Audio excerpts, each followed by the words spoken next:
Meu pai fez coisas perturbadoras comigo aos 13 anos. Quando fui à delegacia contar, ele me tirou do testamento e minha família inteira virou contra mim. Por 22 anos me chamaram de louca e mentirosa. No enterro dele, uma assistente social me procurou e colocou um envelope lacrado na minha mão. Dentro, uma carta da minha mãe, escrita no ano em que ela morreu. Quando o advogado leu em voz alta, o rosto de todo mundo ficou branco. Um dos meus irmãos saiu correndo. O outro não disse uma palavra até hoje. Meu nome é Willa Campos. Tenho 35 anos. Fui retirada do testamento do meu pai no ano em que fui à delegacia contar o que ele fez comigo aos 13 anos. Meus irmãos me chamaram de mentirosa por 22 anos.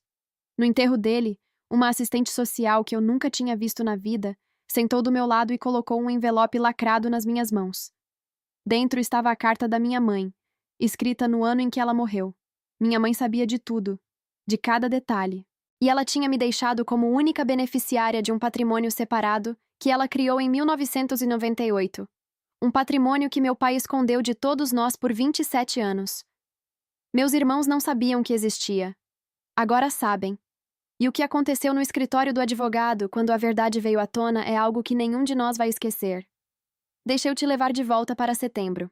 Para a tarde de terça-feira em que meu irmão ligou para me dizer que meu pai tinha morrido. A ligação veio às 14h47, entre uma planilha de depreciação e um café que já tinha esfriado. Eu estava na minha mesa, no terceiro andar de um escritório de contabilidade a 400 metros da cidade onde cresci. Setembro, fim de trimestre. O tipo de semana em que você almoça na frente do computador e esquece que o sol existe. Meu celular vibrou. Caio, meu irmão mais velho. A gente não falava há 3 anos. E mesmo aquilo tinha sido uma mensagem que eu não respondi. Atendi assim mesmo. Pai morreu, o Caio disse. Sem oi, sem como você tá.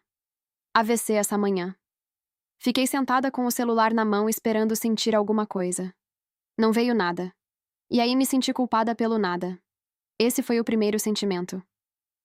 Velório é sábado, o Caio disse. Você pode vir se quiser. Você pode vir se quiser. Como se fosse um churrasco. Como se eu fosse uma vizinha sendo avisada por cortesia. Tá, eu disse. Tá o quê? Tá, eu ouvi. Ele esperou mais. Eu não dei. O Caio sempre confundiu silêncio com fraqueza. Na minha experiência, é o contrário. Silêncio é o que sobra quando você já disse tudo o que importava e ninguém escutou. Ele desligou antes que eu decidisse se tinha mais alguma coisa a dizer. Ele sempre foi bom em ter a última palavra, mas dessa vez ele não sabia. Outra pessoa já tinha tido. Deixa eu te dizer uma coisa sobre o luto. Ele nem sempre aparece quando deveria. Às vezes manda um substituto. O meu chegou às 23h na forma de uma pergunta que eu não conseguia parar de fazer. Por que eu estava me sentindo aliviada? E o que isso dizia sobre mim? Eu não sabia ainda, mas aquela ligação foi a menor coisa que ia acontecer comigo naquela semana. Eu tinha 400 quilômetros e 3 dias para decidir se ia ao enterro de um homem que tinha me removido da vida dele como um item de despesa numa declaração de imposto de renda. Meu apartamento era quieto. Um quarto, bancadas limpas, uma estante de livros que eu realmente lia. Vírgula, minha gata. Uma persa cinza com problemas de confiança e uma orelha torta estava dormindo no peitoril da janela. Eu tinha dado esse nome a ela por ser o lugar onde as notas importantes ficam. A maioria das pessoas não entendia a piada. Tudo bem. Fiquei na cozinha olhando para o que eu tinha construído. 9 anos num escritório de contabilidade, um salário razoável, alguns amigos de verdade, uma terapeuta que eu precisava ligar, mas nunca ligava. Uma vida que era pequena e quieta e completamente minha. Abri a gaveta debaixo da cômoda. Embaixo de uma pilha de olerites antigos. Sim, eu guardo. Sim, eu sei. Tinha uma fotografia. Minha mãe me segurando na beira do rio. 1993. Eu tinha 3 anos. Ela sorria de um jeito que parecia custar alguma coisa. Eu não tinha voltado para casa desde os 18 anos. A última vez que fiquei de pé naquela casa, eu tinha uma mochila no ombro e ninguém veio à porta me ver partir. Tudo bem também. Eu tinha me acostumado com portas se fechando atrás de mim, mas eu tinha feito uma promessa uma vez. Tinha 13 anos e escrevi numa carta que ninguém viu. Prometi para minha mãe que ia sempre ser o tipo de mulher que terminava as coisas, que aparecia mesmo quando era difícil, que não se tornava a pessoa que eles disseram que eu era. Não voltei por causa dele. Voltei por causa dela. Pedi 2 dias de folga. Meu chefe perguntou se eu precisava de mais. 2 eram suficientes, eu disse. Ele não conhecia minha família. 2 dias era até generoso. Fiz as malas com um vestido preto e um sapato sem salto. Não fiz as malas com expectativas. A cidade não tinha mudado. Esse era o problema. 400 quilômetros de rodovia federal, 2 cafés de posto de gasolina, e lá estava ela. Mesma caixa d'água, mesmo sinal piscando no cruzamento da Rua das Flores com a Avenida Central. Mesma igreja com o letreiro na frente que sempre tinha algum versículo bíblico com erro de digitação. Passei pela escola onde tinha sentado na sala da orientadora aos 13 anos e dito as palavras em voz alta pela primeira vez. Pela loja de autopeças onde meu pai trabalhou por 26 anos, onde todo mundo chamava ele de seu Geraldo e achava que ele era um cara e tanto. Pelo posto de gasolina onde o Caio trabalhava nas férias. Na minha experiência, cidades pequenas não esquecem. Elas só decidem qual versão da verdade é mais conveniente. Me hospedei numa pousada na estrada, 3 quilômetros fora da cidade. Paguei em dinheiro. A mulher da recepção, uns 50 e poucos anos, óculos no cordão, olhou para minha identidade e depois para mim. Campos, ela disse. Você é filha do seu Geraldo? Sou filha da dona Elaine, eu disse. Ela não soube o que fazer com isso, então me entregou a chave e disse que o check-out era às 11. O quarto era o que dava para esperar. Carpete fino, uma pintura de um tucano na parede, uma janela com vista para o estacionamento. Sentei na beira da cama com o casaco ainda vestido e ouvi o barulho do corredor. A 4 quilômetros dali, a casa em que cresci estava cheia de gente fazendo quitutes e contando histórias sobre meu pai. Meu nome não ia ser mencionado. Eles tinham me apagado da narrativa anos atrás. Tiraram minhas fotos da parede, pularam meu nome nos aniversários. Eu era a filha que não existia. Apaguei a luz e fiquei deitada no escuro a 4 quilômetros daquela casa, e uma vida inteira de distância da menina que tinha saído dela. A igreja cheirava a lírios e cera. Nunca mais confiei em lírios. Sábado de manhã, às 9h, Igreja Nossa Senhora da Paz, a mesma onde meus pais se casaram, onde o velório da minha mãe foi realizado, e agora onde meu pai estava num caixão fechado cercado de arranjos de flores de pessoas que achavam que o conheciam. Umas 60 pessoas. Cheguei cedo e sentei no último banco, perto da porta. Velho hábito. Sempre sabe onde fica a saída. O Caio chegou num terno escuro que não fechava direito, andando do jeito que filhos mais velhos andam em velórios, como se já estivessem no comando. Me viu. Um aceno de cabeça. O tipo que você daria para um colega de trabalho no corredor. A Bruna chegou em seguida, de preto, apertando um lenço antes de precisar. Me olhou através da igreja, sustentou o olhar por meio segundo, e então virou e colocou o braço no marido. O Tiago entrou por último. 32 anos, ainda se movendo pelos ambientes como se não tivesse certeza que pertencia a eles. Me viu. Por um momento deu um passo em direção ao meu banco. Aí o Caio pegou o braço dele e o redirecionou para frente. A Bruna fez o discurso. Nosso pai era um homem de princípios, ela disse. Ele acreditava na família acima de tudo. Ela disse isso com o queixo levantado e a voz firme, e eu pensei, você acredita nisso? De verdade? Fiquei parada e deixei as palavras passarem por mim como chuva. As pessoas desfilaram pelo caixão. Algumas me olharam. Uma vizinha antiga sussurrou algo para a mulher do lado. Eu não forcei a escuta. Eu já sabia o roteiro. Ela apareceu. Você acredita? Depois de tudo. Seu Geraldo parecia menor no caixão do que eu lembrava. Sempre parecem. O Caio murmurou algo para Bruna enquanto eu me levantava para sair, alto o suficiente para chegar até mim. Sempre teve o dom de fazer tudo ser sobre ela. E então, quando eu alcancei a porta, uma mulher que eu nunca tinha visto sentou do meu lado. Ela não se apresentou do jeito que as pessoas normalmente fazem. Disse meu nome como se estivesse praticando. Você é a Willa? Não era uma pergunta. Era uma afirmação. Ela devia ter uns 64, 65 anos. Cabelo grisalho preso, óculos, as mãos tremiam levemente quando as colocou no banco entre nós. Usava uma blusa azul que tinha sido passada a ferro. Sua mãe me pediu para te encontrar.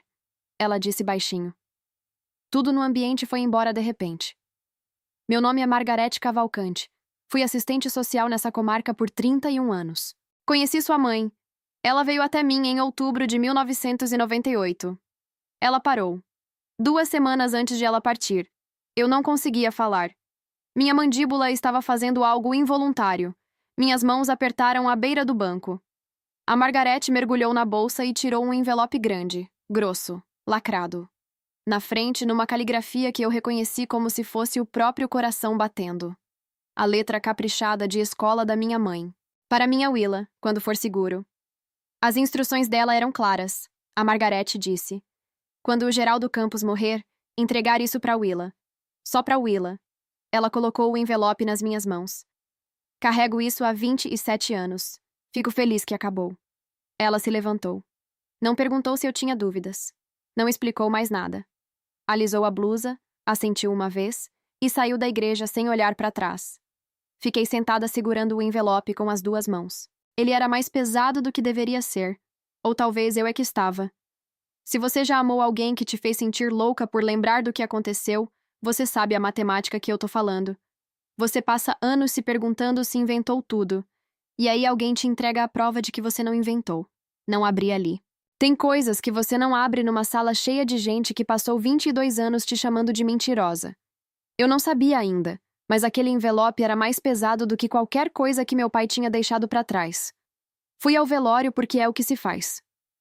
Você aparece, fica perto do café, deixa as pessoas falarem contigo.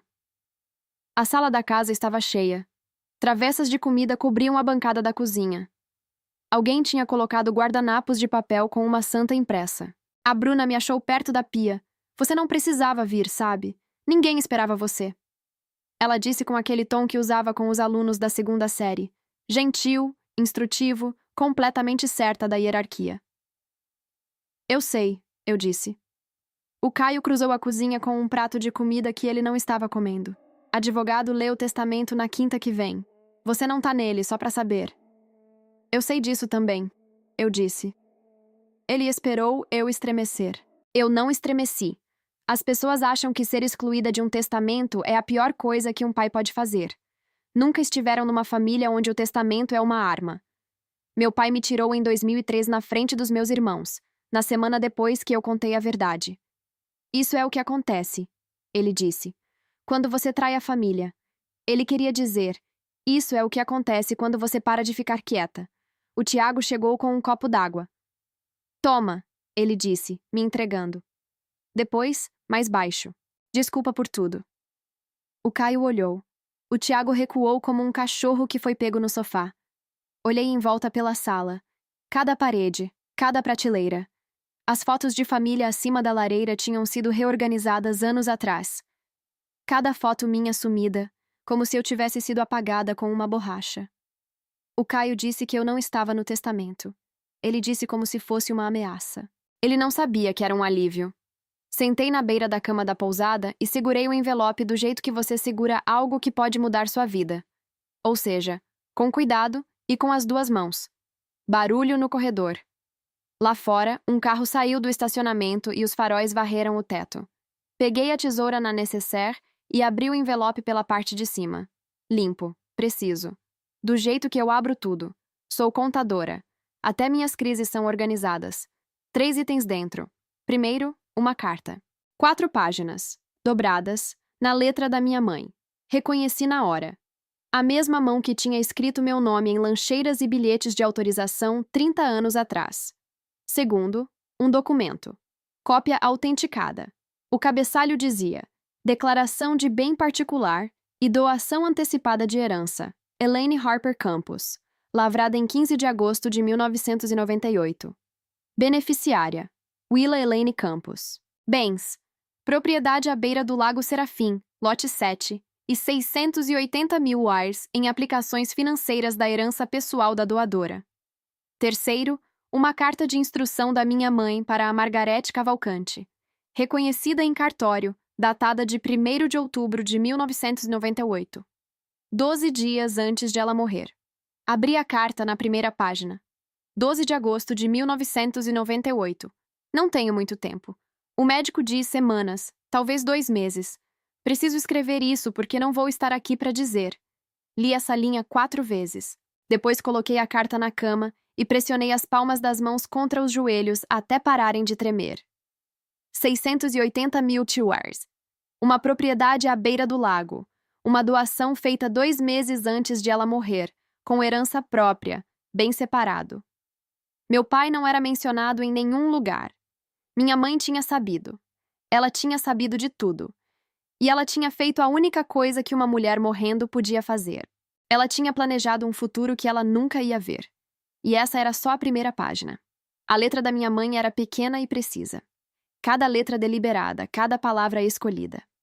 Li mais 3 trechos naquela noite, com os sapatos ainda calçados e o abajur do lado da cama jogando um círculo amarelo sobre o edredom. 20 de agosto de 1998. A Willa não senta mais no colo dele. Ela sentava. Agora ela não estreia. Não é exatamente isso. É mais como ela vai para algum outro lugar. Eu conheço esse olhar. Usei por 30 anos na casa do meu próprio pai. Parei de respirar por um momento. Virei a página. 1º de setembro de 1998. Fui até a cidade vizinha hoje. Disse ao Geraldo que era consulta com o oncologista. Ele não perguntou qual. Me encontrei com um advogado de família chamado Dr. Ricardo Ponte. Perguntei a ele sobre bens particulares e doação antecipada. Ele explicou em linguagem simples. Gostei dele. Disse que precisava proteger dinheiro que era meu antes do casamento. A propriedade do lago que meus pais me deixaram e as aplicações da herança deles. Ele disse que dava para fazer. Eu disse que precisava estar feito antes de outubro. Tem um tipo de amor que não te salva a tempo. Ele te salva depois, quando você quase esqueceu que alguém se importou. 5 de setembro de 1998. Disse ao Geraldo que eu sei. Não disse o que eu sei. Só essas 2 palavras. Eu sei. Ele ficou branco. Saiu da sala. Não perguntou o que eu quis dizer. Isso me disse tudo. Você não sai de uma sala a não ser que tenha medo do que vem depois. Fechei a carta. Ela tinha confrontado ele. Não com acusações, não com advogados, com 2 palavras. E ele tinha respondido saindo de perto. Não li o resto naquela noite. Minha mãe tinha escrito isso enquanto o câncer consumia o corpo dela. Enquanto o marido andava pela mesma casa fingindo que nada estava errado. Enquanto a filha de 8 anos dormia no quarto do lado. Ela tinha visto o que eu não conseguia nomear ainda. E ela tinha começado a contar os dias. Não os dela. Os meus. Trabalho com contabilidade há tempo suficiente para saber que números não mentem. Pessoas mentem. Números só ficam lá e esperam. Na segunda-feira de manhã, liguei para o único advogado de família da cidade vizinha. Um homem chamado Dr. Paulo Saraiva, com um escritório pequeno acima de uma farmácia e reputação de não engolir conversa. Às 10 horas estava sentada de frente para ele com o documento de doação, a carta e a instrução reconhecida em cartório, espalhados na mesa como evidência num julgamento que estava atrasado 27 anos. O Paulo tinha uns 52 anos, óculos de arame, mangas arregaçadas. Leu cada página sem falar. Depois tirou os óculos, limpou no paletó e me olhou. Bem particular da doadora. Administração independente. Beneficiária exclusiva. O seu pai nunca foi administrador, nem beneficiário. Ele colocou o documento na mesa. Isso é blindado. E o dinheiro? 680 mil Harlers em 1998, aplicado de forma conservadora, poupança e CDB, com juros compostos ao longo de 27 anos, você está olhando para algo entre 1 milhão e 1.200.000 reais. Mais a propriedade do lago, avaliada em torno de 350 mil. Deixei esse número pousar na sala. Isso existia, o Paulo disse. A carta da sua mãe deixa claro. E ele nunca te disse. Nunca notificou a beneficiária. Ele parou. Isso é fraude. O que eu faço? A gente notifica o cartório e o banco. Eles têm estado administrando esses ativos por 27 anos. Os extratos anuais foram para o escritório do advogado original, que faleceu em 2015, mas o escritório arquivou o processo. A instituição financeira fez o trabalho dela. Seu pai simplesmente nunca te disse que estava lá. E meus irmãos? O Paulo perguntou se meus irmãos sabiam da doação. Eu disse que não. Ele disse que iam saber. O Paulo me olhou por cima dos óculos. Dona Willa, sua mãe era uma mulher muito inteligente. Eu sei, eu disse. Só não sabia o quanto até 2 dias atrás. Posso te contar 22 anos em detalhes. Mas você não tem 22 anos. Então vai assim em 6 minutos. Eu tinha 13 anos. Março de 2003. Contei para minha professora de português, a professora Sandra, durante um horário vago. Ela fechou a porta e ouviu. E então ligou para o conselho tutelar porque era a obrigação legal dela. E também porque ela era um ser humano decente. O conselho investigou. Meu pai negou tudo. O Caio, 18 anos, já com o chapéu de porta-voz da família, disse à conselheira que eu estava passando por uma fase depois de ter perdido minha mãe. A Bruna, 16, chorou e disse: "Por favor, não destrói nossa família." O Tiago tinha 10 anos. Ele ficou no corredor e ficou olhando. Provas insuficientes. Caso encerrado. Naquela mesma semana, meu pai sentou na mesa da cozinha e reescreveu o testamento na frente de todos nós. Caneta e papel, como um homem assinando uma declaração. "É isso que acontece quando você trai a família", ele disse. Ele queria dizer: "É isso que acontece quando você para de ser quieta." Meu nome saiu da folha como se nunca tivesse estado lá. Me mudei para a casa da minha avó materna, a vovó Zélia, na cidade ao lado. Ela não me pediu para explicar. Só arrumou o quarto de hóspedes e disse: "Fica o tempo que precisar." Ela faleceu em 2009. Desde então, eu estava por conta própria. Na minha experiência, pessoas que dizem que família vem antes, geralmente querem dizer que o seu silêncio vem antes. Me formei em ciências contábeis. Fiz CRC. Mandei cartão de Natal para meus irmãos por 14 anos. Nenhuma resposta. Parei no 14º ano. São muitos selos para nada. Construí uma vida. Era pequena e quieta e completamente minha. Eu tinha um emprego, uma gata, algumas pessoas que conheciam a história real. E então meu pai morreu. E o silêncio acabou. Quinta-feira de manhã, às 9h, aquele tipo de iluminação fluorescente que faz todo mundo parecer culpado. O escritório do Dr. Alan Hormiga, advogado, ficava no 2º andar de um sobrado na Rua do Comércio. Painel de madeira, diplomas emoldurados, uma cafeteira que era velha quando o Fernando Henrique era presidente. O Hormiga tinha sido o advogado do meu pai por 15 anos. O Caio, a Bruna e o Tiago já estavam sentados quando eu entrei com o Paulo Saraiva do meu lado. O Paulo carregava uma pasta de couro e o tipo de calma que incomoda pessoas acostumadas a serem as mais barulhentas da sala. O Caio se levantou. "Quem é esse?" "Meu advogado", eu disse. "Você não tá no testamento." O Caio olhou para o Paulo e depois para mim. "Para que você precisa de advogado?" "Senta, Caio", eu disse. Ele não sentou, mas parou de falar, o que era chegado. A Bruna se inclinou para o Tiago. "Isso é assunto de família", ela disse alto o suficiente para a sala ouvir. "É sim", eu disse. "Com licença, deixa eu te dizer uma coisa sobre o silêncio numa cidade pequena. Ele nunca é silêncio de verdade. É todo mundo concordando em não dizer a coisa em voz alta. Naquela sala, a coisa que ninguém estava dizendo podia ter preenchido o prédio inteiro. O Dr. Hormiga pigarreou e começou a ler. Testamento e última vontade de Geraldo Augusto Campos. Tudo dividido igualmente entre os 3 filhos, Caio Alan Campos, Bruna Elaine Campos Soares e Tiago Michel Campos. A casa, as economias, aproximadamente 420 mil reais no total, divididos em 3 partes. Willa Elaine Campos não foi mencionada.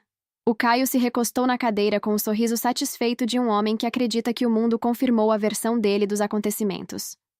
A Bruna assentiu devagar. O Tiago olhou para os sapatos. O Dr. Hormiga fechou a pasta. E então o Paulo Saraiva abriu a dele. O Paulo não se levantou. Não precisou. A voz dele preencheu a sala do jeito que a verdade preenche, sem pedir licença. Antes de encerrarmos, o Paulo disse, colocando um documento autenticado na mesa. "Preciso comunicar a todos sobre um patrimônio separado." O sorriso do Caio escorregou. A Bruna parou de dobrar o lenço. Elaine Harper Campos constituiu uma doação antecipada em 15 de agosto de 1998, usando bens particulares que ela herdou da própria família antes do casamento. A doação foi feita com a propriedade à beira do Lago Serafim, lote 7, e 680 mil reais em aplicações financeiras. Ninguém se moveu. A beneficiária exclusiva dessa doação, o Paulo continuou, é Willa Elaine Campos. A boca do Tiago abriu. Nenhum som saiu. A doação foi administrada por uma instituição financeira independente desde 1998. Eles gerenciaram os investimentos, mantiveram o imóvel e geraram extratos anuais por 27 anos. O valor estimado atual, incluindo o imóvel, é de aproximadamente R$ 1.500.000. A sala ficou tão quieta que eu conseguia ouvir a lâmpada fluorescente zunindo acima da gente. O Caio foi o primeiro a falar. Que é isso, Bruna? O que você tá falando? O Tiago ficou olhando para o documento na mesa como se fosse algo vivo. O Paulo continuou, estável como um metrônomo. Geraldo Campos tinha conhecimento da existência dessa doação. Ele não era administrador. Ele não era beneficiário. Ele não tinha autoridade legal nenhuma sobre esses bens. Não informar a beneficiária ao longo de 27 anos constitui fraude na legislação civil brasileira. O Dr. Hormiga, advogado do próprio meu pai, ficou completamente parado, e então disse quietinho. Não tinha conhecimento dessa doação. Não, o Paulo disse. O senhor não tinha, e minha cliente também não. Esse era exatamente o ponto. Por 27 anos, meu pai tinha escondido o último ato de amor da minha mãe. E agora, numa sala com iluminação ruim e café amargo, o segredo estava na rua. O rosto do Caio fez algo que eu nunca tinha visto antes. Se reorganizou de arrogante para assustado em menos de 3 segundos. Ele empurrou a cadeira para trás. Isso é golpe. Ela armou tudo isso. Ele apontou o dedo para mim. Ela sempre foi manipuladora. O Paulo não piscou. Os documentos são autenticados em cartório e registrados no tabelionato da comarca. Sua mãe constituiu essa doação com o auxílio de um advogado independente, o Dr. Ricardo Ponte, hoje falecido, mas cujo escritório ainda guarda os originais. Não são alegações. São fatos. O Caio se virou para o Hormiga. Você vai deixar isso ficar de pé? O Hormiga abriu as mãos. Eu só cuidei do espólio do seu pai, Caio. Não tinha conhecimento da doação da sua mãe. É um instrumento jurídico independente. A Bruna tinha as 2 mãos planas na mesa como se estivesse tentando impedir ela de flutuar. Ela não ia deixar tudo só para uma de nós. Falei pela primeira vez desde que o Paulo tinha começado. Ela não deixou tudo. Ela deixou os bens dela para mim. A casa em que vocês cresceram. As economias. Isso é o espólio do pai. É de vocês 3.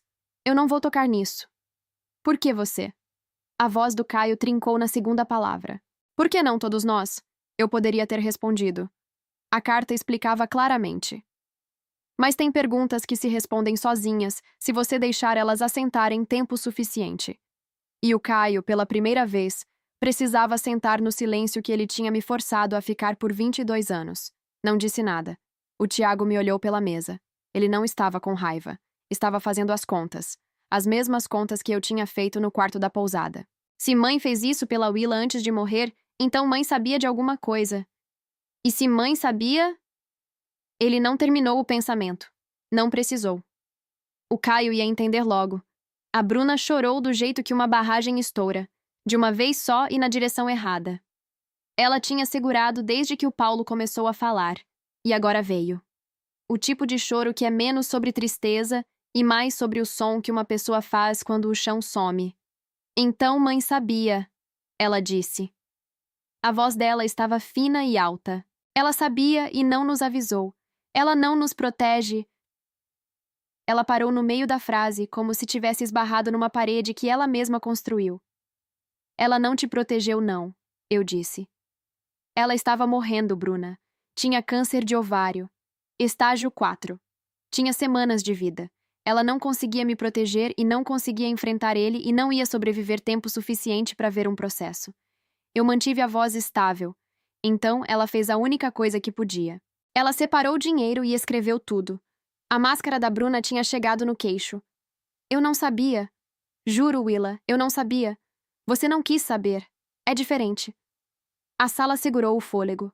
O Tiago, quieto, falou pela primeira vez desde que a doação foi revelada. É por isso que pai nunca falava da família da mãe? Porque a gente nunca foi ao lago? Sim. E a doação? Ela fez porque sabia o que ele fez com você? Sim. O Tiago se recostou na cadeira e olhou para o teto do jeito que homens fazem quando estão tentando não cair aos pedaços em público. A Bruna sussurrou. Willa, me desculpa. Deixei as palavras ficarem na mesa entre a gente. Desculpa. 4 sílabas. 22 anos de atraso. Eu ouvi, eu disse. Mas desculpa é uma palavra, Bruna. Você demorou 22 anos para encontrar. Vou precisar de mais do que uma palavra. Ela não discutiu. Isso era novo. Tem homens que, quando perdem, ficam quietos. O Caio não era esse tipo. Ele ficou na porta do escritório com a chave do carro na mão, o rosto vermelho do maxilar para cima, e disse o que eu sabia que ia dizer, porque o Caio nunca tinha me surpreendido uma vez. Vou contestar isso. Ela manipulou mãe no leito de morte. Vou contratar meu próprio advogado e vou desfazer essa doação. O Paulo não levantou a vista dos documentos que estava organizando. É seu direito. Mas preciso informar que uma doação antecipada de bem particular, lavrada em cartório, com instrução reconhecida em cartório e com 27 anos de administração limpa, é um dos instrumentos mais sólidos do direito civil brasileiro. Contestar seria caro e quase certamente sem êxito. O Caio se virou para mim. Você sempre precisou vencer, não é? Eu não venci nada, Caio. Mãe me deu. Tem diferença. Ela estava morrendo. Ela estava sob efeito de remédio. Ela não sabia o que estava assinando. Ela tinha câncer de ovário, Caio. Não demência. Ela contratou um advogado próprio. Assinou na frente de um tabelião e 2 testemunhas. A mente dela foi a última coisa a ir. Ele me olhou do jeito que me olhava desde os meus 13 anos. Como se eu fosse um problema que ele pudesse resolver de tanto encarar. Você virou ela contra a gente, ele disse. Eu tinha 8 anos. Tem um tipo de raiva que não é sobre o que você perdeu. É sobre o que você foi pego escondendo. O Caio não estava com raiva do dinheiro. Ele estava com raiva de que o dinheiro provava alguma coisa que ele passou 22 anos negando. Se mãe acreditou na Willa o suficiente para separar toda a herança dela para ela, então talvez a Willa tivesse dito a verdade desde o começo. Ele foi embora. Deixou a porta aberta atrás dele. Eu não fechei. Aquela bagunça era dele também. O Tiago me alcançou no estacionamento, entre uma Saveiro e uma caminhonete, o que parecia certo. Ele sempre ficou no meio das coisas. Willa, espera. Parei. O Paulo acenou e foi andando pro carro, dando o tipo de espaço que bons advogados sabem quando dar. O Tiago ficou parado com as mãos nos bolsos, ombros curvados, parecendo mais com o garoto de 10 anos que eu lembrava do que com o homem de 32 na minha frente. Eu tinha 10 anos, ele disse. Quando aconteceu? Eu não entendi. Pai disse que você estava nervosa e inventou uma história por atenção porque mãe tinha morrido. Acreditei nele porque ele era meu pai. Eu sei. Devia ter perguntado para você. Quando cresci, devia ter ligado. Devia, eu disse. Não suavizei. Passei 22 anos sendo suave com as pessoas que deveriam ter sido suaves comigo. E não tinha mudado nada. Não guardo rancor do menino de 10 anos, eu disse. Guardo do homem de 25 que ainda não ligou. Ele assentiu, aceitou. Isso contava alguma coisa. Posso? Ele engoliu. Posso ler a carta da mãe algum dia? Olhei para ele por um tempo longo. Vi traços da minha mãe no rosto dele. O maxilar. O jeito que os olhos se moviam quando estava pensando. Ainda não, eu disse. Tá. Mas você perguntou. Isso importa. Ele quase sorriu. Não chegou lá, mas a tentativa era honesta. Willa, pelo que vale, ele parou. Recomeçou. Me desculpa por ter sido jovem demais e depois velho demais para fazer as perguntas certas. É a coisa mais honesta que alguém da minha família já me disse. Ele voltou andando para o prédio. Eu o observei ir e pensei. Talvez, mas não hoje. O Tiago foi o único que perguntou sobre a carta. Eu lembrei disso depois. Naquela noite no quarto da pousada, com as paredes finas e o barulho do corredor, minha mãe falou comigo de 27 anos atrás. Eu tinha racionado a carta, alguns parágrafos de cada vez. Do jeito que você raciona água quando não sabe quanto dura a caminhada. Mas naquela noite, depois da leitura do testamento, depois do rosto do Caio e do choro da Bruna, e do pedido quieto do Tiago, eu precisava da voz dela. 3 de setembro de 1998. Estou deixando tudo que tenho para Willa. Não porque amo ela mais, mas porque o Geraldo vai garantir que ela não receba mais nada. Os outros vão ter ele. Vão ter a casa, os feriados, o sobrenome da família. Ela não vai ter ninguém. Isso é tudo que posso dar a ela. Li 2 vezes. Depois pressionei a carta contra o peito e fiquei olhando para a mancha de umidade no teto. 10 de setembro de 1998. Pedi para Margarete Cavalcante guardar o envelope. Ela chorou quando eu contei o motivo.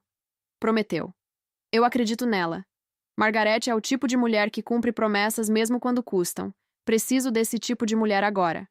15 de setembro de 1998. Disse ao Geraldo que eu sei. Não disse o que eu sei, só eu sei. Ele ficou branco. Saiu da sala sem uma palavra. Não perguntou o que eu quis dizer. Isso foi tudo que precisei. Um homem que não tem nada a esconder faz perguntas. O Geraldo não fez uma sequer. Minha mãe morrendo de câncer, pesando 50 quilos, sentada de frente para o homem que machucou a filha dela e dizendo 2 palavras que fizeram ele sair da sala. O Caio ligou às 6 da manhã. Ele sempre confundiu urgência com autoridade.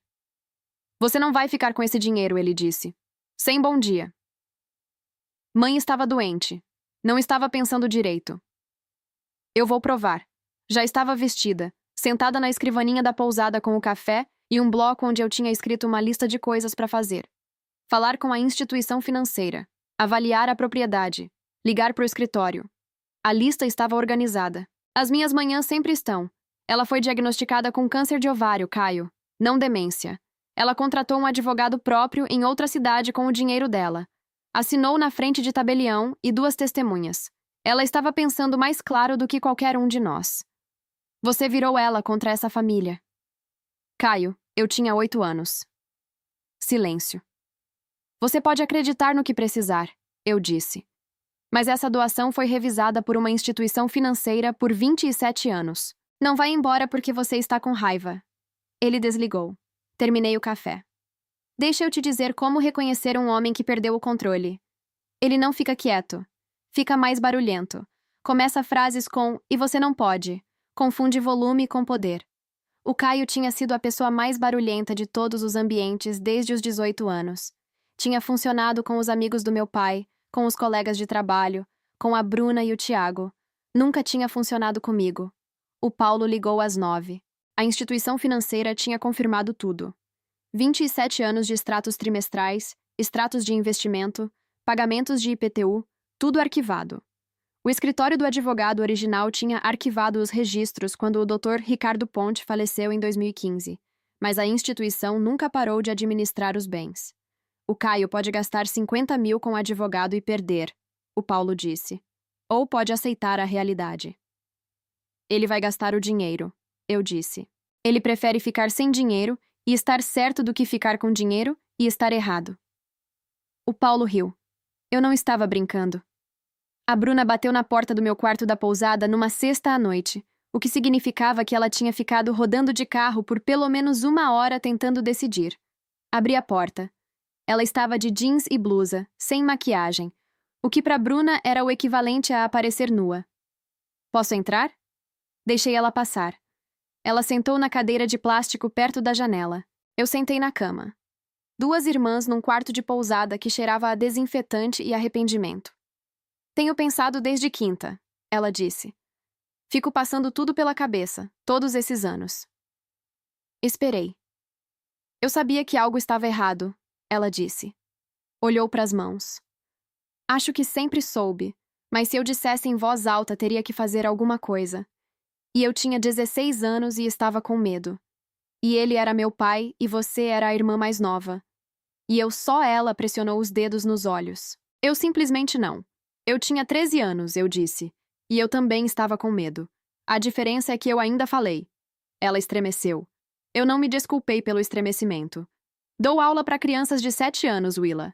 Se uma das minhas alunas viesse até mim e dissesse o que você disse, eu acreditaria nela na hora. Ligaria para as autoridades naquela mesma hora. Ela parou.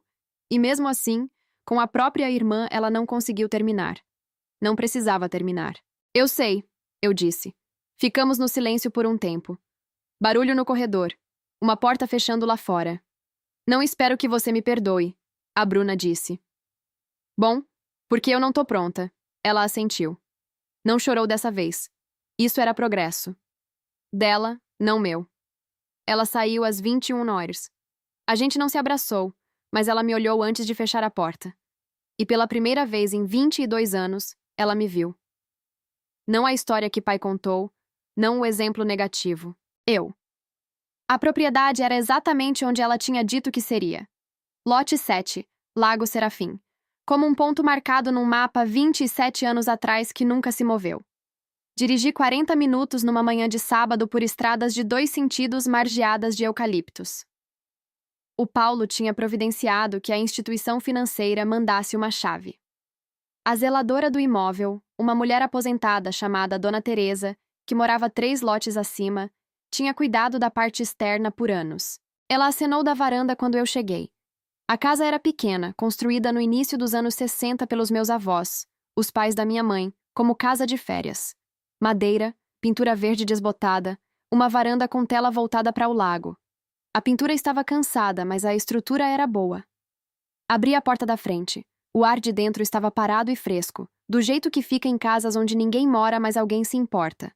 Dona Teresa tinha impedido os canos de arrebentar e o telhado de vazar. Elas tinham feito o trabalho delas. Na prateleira acima da lareira de tijolos, 2 fotos emolduradas.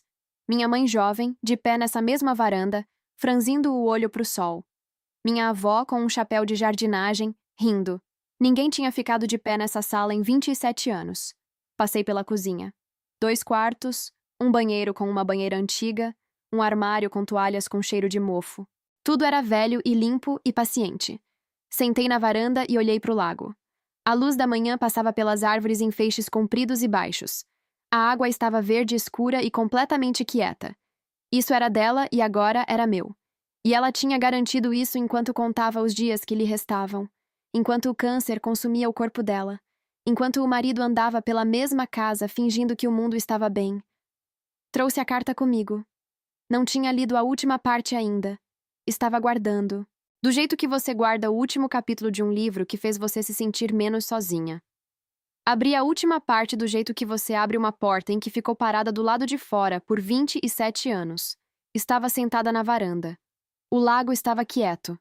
As árvores fazendo aquela coisa que fazem no começo da tarde, balançando levemente como se estivessem se decidindo.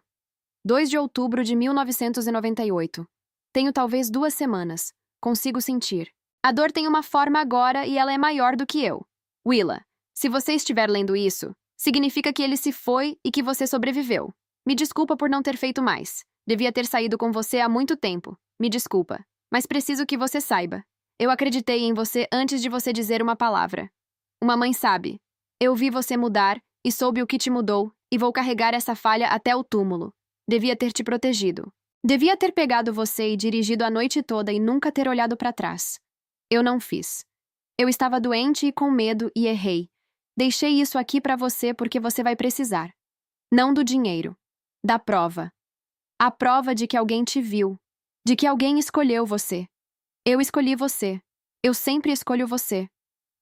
Mãe. Fechei a carta. Segurei ela contra o peito com os 2 braços. Do jeito que você segura uma criança. A letra da minha mãe. A voz da minha mãe. Ela não conseguiu me salvar enquanto estava viva. Então me salvou de onde estava. Esse era o tipo de mãe que ela era. Chorei do jeito que não chorava desde os 8 anos. Alto e aberto e feio e livre. O lago não ligou. As árvores não ligaram. Ninguém estava me observando. Pela primeira vez, ninguém estava me observando. E eu podia cair aos pedaços sem que ninguém transformasse isso em evidência de que eu era instável. Tem um tipo de prova que não tem nada a ver com processos ou evidências ou testemunhas. É a prova de que alguém te viu quando você era invisível. Isso vale mais do que qualquer herança. Chorei até o lago escurecer. Aí parei. E aí eu soube o que precisava fazer. Liguei para o Paulo da varanda da casa do lago. O sinal estava ruim. Quero reivindicar a doação, eu disse. Tudo. E quero destinar R$ 100.000 para uma organização de proteção à criança. O Paulo ficou quieto por um momento. Qual? Vou encontrar uma que trabalhe em cidades pequenas. No interior. Nos lugares onde as pessoas não denunciam porque todo mundo se conhece e ninguém quer criar confusão. Vou começar a burocracia essa semana, ele disse. A instituição financeira está cooperando totalmente. Eles estavam esperando um beneficiário válido há anos. E o Caio, o advogado dele, revisou os documentos da doação ontem. Recebi uma comunicação esta manhã. Não vão contestar. Deixei isso assentar. Ele recuou. O custo de contestar superou o resultado esperado. Uma doação irrevogável com 27 anos de administração limpa. Nenhum juiz no estado ia revogar. O Caio recuou, não porque acreditou em mim, porque era mais barato parar de brigar. Na minha família, isso contava como evolução.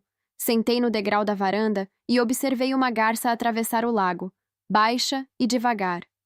Meu pai tinha deixado o espólio dele para os 3 filhos leais. Leal. Essa palavra trabalha muito numa família como a minha. Ele tinha deixado uma casa e algumas economias, uns 140 mil reais para cada um.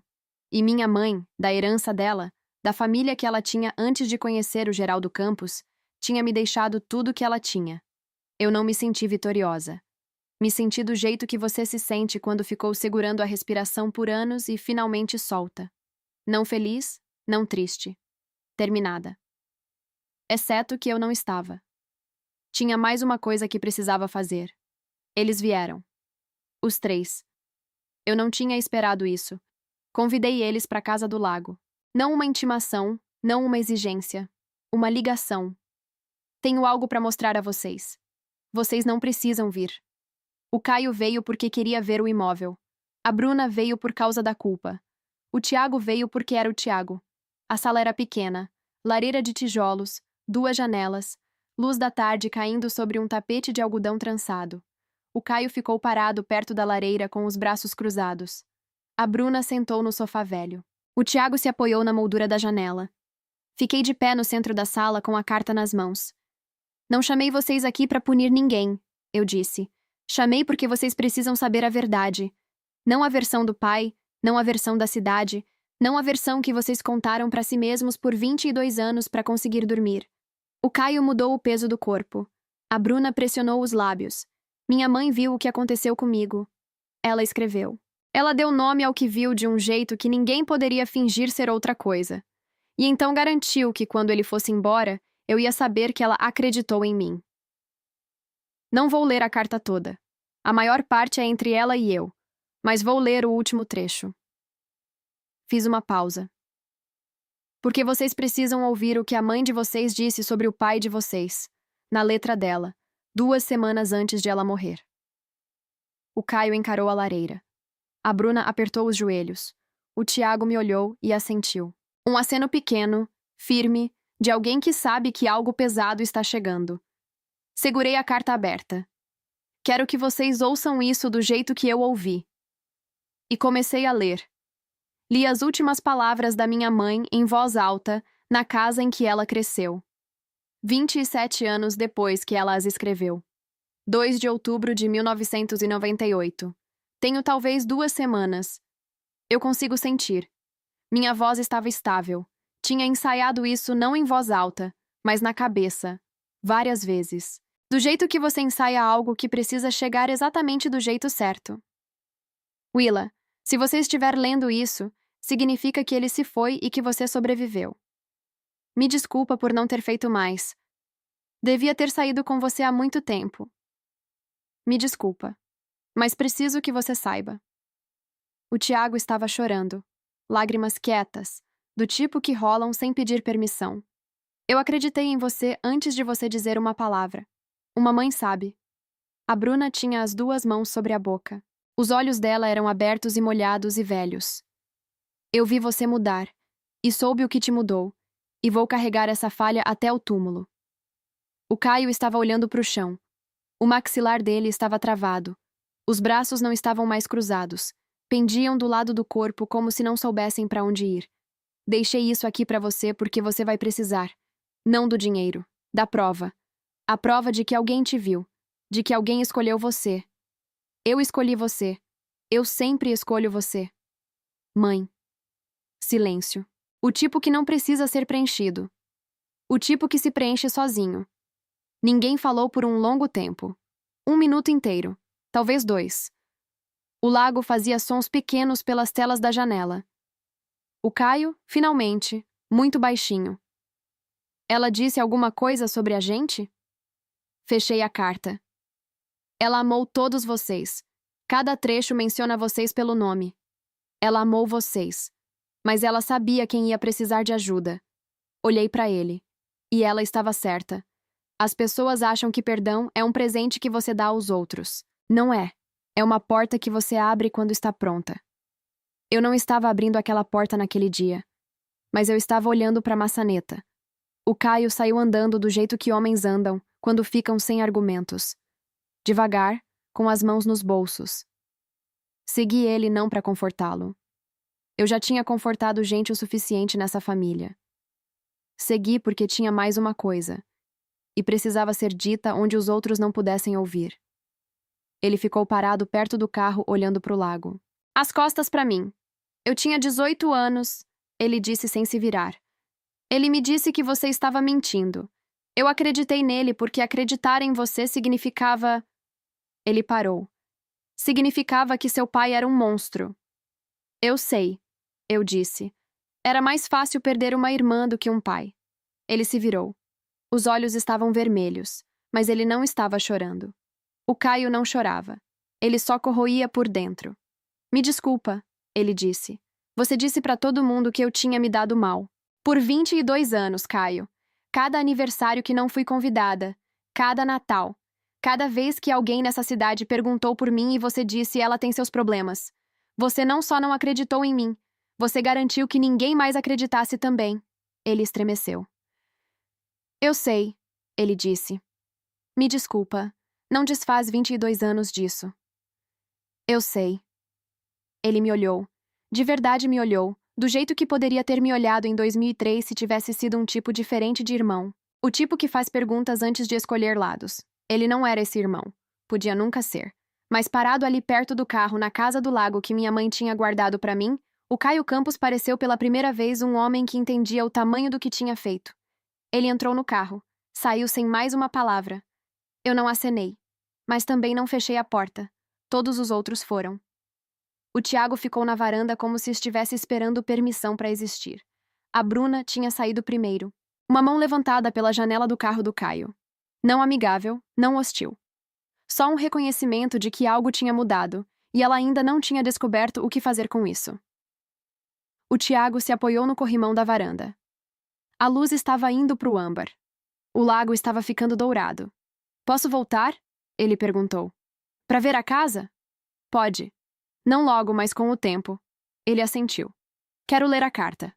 Quando você estiver pronta para compartilhar. Vou pensar nisso.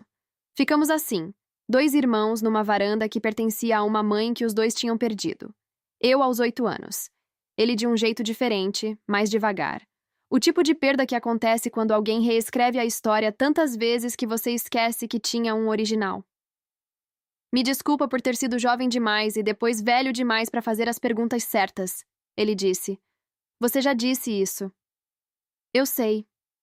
Agora eu digo de verdade. Quase sorri. Vai pra casa, Tiago. É. Ele se afastou do corrimão. Tá bom. Ele foi andando pro carro. Na metade do caminho, virou. Willa. É. Fico feliz que você voltou. Ele foi embora com a Bruna. Fiquei na varanda sozinha. Mas pela primeira vez em 22 anos, sozinha não significava esquecida. A burocracia levou 2 semanas. 27 anos de espera. 2 semanas de formulários. O Paulo me guiou por cada assinatura. Transferência dos bens da doação. Aplicações financeiras no valor de 1.100 mil reais após taxas administrativas. Escritura da propriedade do Lago Serafim, lote 7, avaliada em 350 mil reais. Tudo legal. Tudo limpo. 27 anos de juros compostos sobre o luto de uma mãe transformados em algo concreto. Sentada no escritório do Paulo, escrevi um cheque de 100 mil reais para o Instituto Guardiões da Infância. Uma ONG que mantinha programas de apoio psicológico e advocacy para crianças em cidades do interior. Nos tipos de lugares onde todo mundo vai para a mesma igreja e ninguém quer criar confusão. O Paulo me observou assinar. Isso é generoso. Não é generoso, eu disse. É necessário. Alguém devia ter feito isso por mim. Ele não argumentou. O Caio não contestou. O advogado dele confirmou por escrito. Sem fundamento, sem caso, sem ação. O Caio ia receber a parte dele no espólio do meu pai, uns 140 mil reais. A Bruna também. O Tiago também. Meu pai deixou para os filhos uma casa e algum dinheiro. Minha mãe me deixou a verdade. Eu sabia qual das 2 coisas importava. Fiz as malas na pousada pela última vez. O quarto estava igual ao dia em que cheguei. Carpete fino, tucano na parede, vista para o estacionamento. Mas eu não era a mesma mulher que tinha chegado com um vestido preto e nenhuma expectativa. Fiquei na janela e olhei para a cidade. Não voltei por causa disso. Mas não me arrependo do que aconteceu. Minha mãe planejou por 27 anos para me dar algo que meu pai passou 27 anos tentando tirar.